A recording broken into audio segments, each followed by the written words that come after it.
All right, so with Trump destroying America and the value of the US dollar going down, which caused him to blink the last time around, because usually when there's chaos is happening, people buy US debt, so they flee to the dollar because the dollar is the world's reserve currency, so there's a lot of faith in it. But you see a lot of countries trying to shift away from that. You see the price of gold starting to skyrocket, people focusing much more on hard metals for security.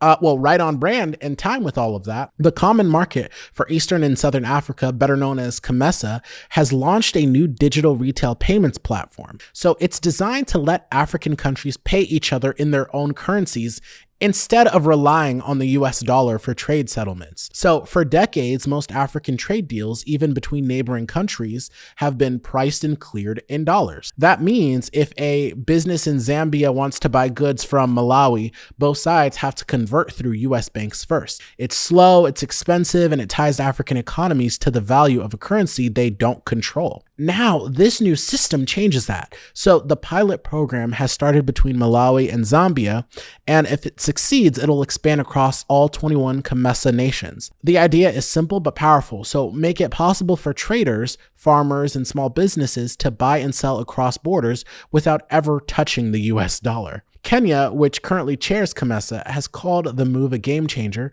President William Ruto and his trade team says it's part of a larger plan to achieve financial independence, freeing African markets from external shocks caused by US interest rate hikes or dollar shortages. Right now, intra-African trade makes about 15% of the continent's total commerce.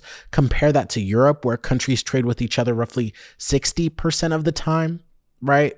That's a crazy ratio. COMESA's new digital system is a step toward closing that gap by cutting out middlemen, currency conversions, and high transaction fees that keep African economies fragmented. Analysts say that it's not going to be easy, of course, but the success of this system depends on strong currency policies, stable exchange rates, and trust between central banks. But it's also a bold statement that Africa is done being a passive player in a global system built to serve others first.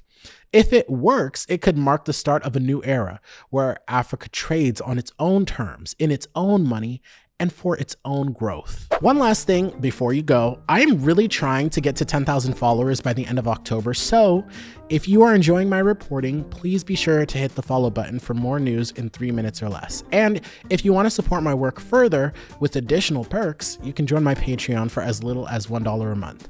Check out the link in my bio for more.